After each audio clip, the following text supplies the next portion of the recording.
నమస్తే.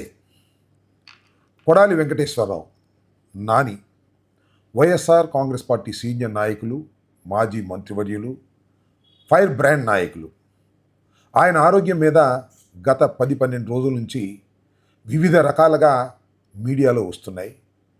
కొన్ని ఛానల్స్ అయితే చాలా భయంకరంగా కూడా వార్తలు ప్రసారం చేసిన సందర్భం చూసి నేను బాధపడ్డాను. ఇవాళ మీకు ఒక మంచి వార్తను అందించబోతున్నాను. అదేంటంటే, ఈరోజు ఉదయం ఆపరేషన్ థియేటర్లోకి వెళ్ళిన తర్వాత మళ్ళీ తిరిగి 6:30 ఆ ప్రాంతంలో మళ్ళీ ఆపరేషన్ సక్సెస్ఫుల్గా పూర్తి చేసుకొని ఐసీయూలోకి కొడాలి నాని గారు రావటం జరిగింది. డాక్టర్లు, ముఖ్యంగా రమాకాంత్ పాండా ఎవరైతే ఉన్నారో, ఈ హార్ట్ సర్జరీని నిర్వహించినటువంటి పాండా గారు నాని గారు కుటుంబ సభ్యులతో అద్భుతంగా ఆపరేషన్ జరిగింది, ఏ కాంప్లికేషన్ లేకోకుండా ఆపరేషన్ జరిగింది, అతి త్వరలోనే కోలుకొని ఇంటికి వెళతాడు నాని గారు అని చెప్పేటటువంటి వార్త వారి కుటుంబ సభ్యులకు ఇంతకు ముందే తెలియపరిచారు. ఎందుకు ఈ విషయాన్ని నేను పదే పదే చెప్తున్నానంటే, ఈ 12 రోజుల పాటు చాలా ప్రముఖ ఛానల్స్ కూడా, సరే చిన్న చిన్న యూట్యూబ్ ఛానల్స్ పక్కన పెడితే, ప్రముఖ ఛానల్స్ కూడా రకరకాలుగా వార్తలు రాశాయి. ఒక హార్ట్ ప్రాబ్లం వచ్చినప్పుడు ఒక నాయకుడికి, సరే మీకు రాజకీయ కక్షలు ఉంటే ఉండవచ్చు, తప్పులేదు, కానీ ఆరోగ్యం మీద ఇష్టం వచ్చినట్టుగా మీరు వార్తలు ప్రసారం చేశారు.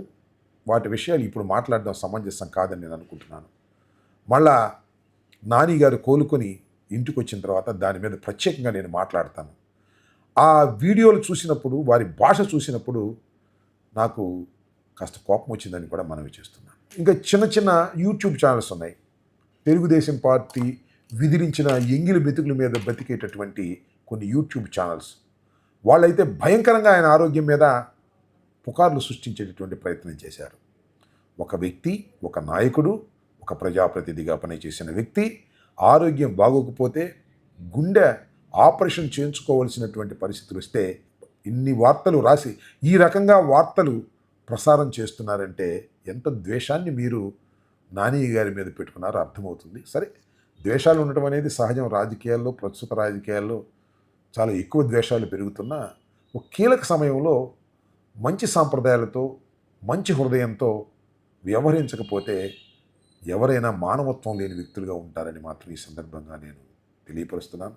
ఎనీహౌ, కొడాలి నాని గారు, కొడాలి వెంకటేశ్వరరావు గారు, YSR Congress party fire brand leader, మాజీ మంత్రులు, వారు సక్సెస్ఫుల్గా ముంబైలో ఏషియన్ హార్ట్ ఇన్స్టిట్యూట్లో డాక్టర్ పాండా గారు నిర్వహించినటువంటి ఆపరేషన్లు విజయవంతంగా పూర్తి చేసుకొని ఆరోగ్యంగా బయటకు వచ్చినందుకు ప్రత్యేకంగా వారికి, వారి కుటుంబ సభ్యులకి, పాండా గారికి నా శుభాకాంక్షలు తెలియపరుస్తున్నాను. భగవంతుడు కూడా తొందరగా కోలుకొని ఆయన మళ్ళా గుడివాడ రావాలని మనస్ఫూర్తిగా కోరుకుంటున్నాను. ధన్యవాదాలు. Stay aware, stay bold. Like, subscribe and follow at Ammati Rambabu Official for truth and clarity in today's politics.